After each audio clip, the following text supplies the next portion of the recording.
In today's video, I'm going to teach you how to create a one-to-many relationship in Microsoft Access. A one-to-many relationship links a single record in one table to many related records in another. Think of one customer with many orders. Setting this up correctly keeps your data clean, prevents orphaned records, and makes queries and reports far more reliable. Start by opening Microsoft Access and loading the database you want to work with. Before changing relationships, make sure every table is closed.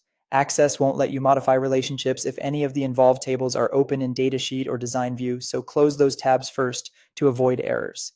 Next, go to the Database Tools tab on the ribbon and choose Relationships. This opens the Relationships window, which is your workspace for linking tables.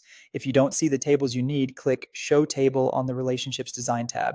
In the dialog that appears, double-click each table you plan to relate so they appear in the canvas, then close the dialog. Now create the link. In the table that represents the one side of your relationship, locate the primary key field. It's usually marked with a small key icon. Drag that field onto the matching field in the many side table, which is the foreign key. The data types must be compatible. For example, an auto number primary key should map to a number field set to long integer. If the types don't match, Access won't let you create the relationship. When you drop the field, the Edit Relationships dialog opens. Pause here and confirm you selected the correct tables and fields. This is a good moment to double check naming data types and that the foreign key really references the intended primary key. To protect your data, turn on Enforce Referential Integrity.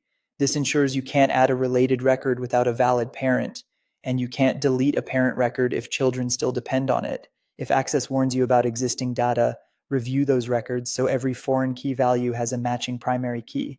You'll also see optional cascade settings here. You can explore them later if your design calls for it. Click Create to establish the relationship. Back in the Relationships window, you'll see a line connecting the two tables, typically showing a 1 on the primary side and an infinity symbol on the many side. That visual confirms the link is in place. Finally, save your layout by clicking the Save icon or by closing the window and confirming when prompted.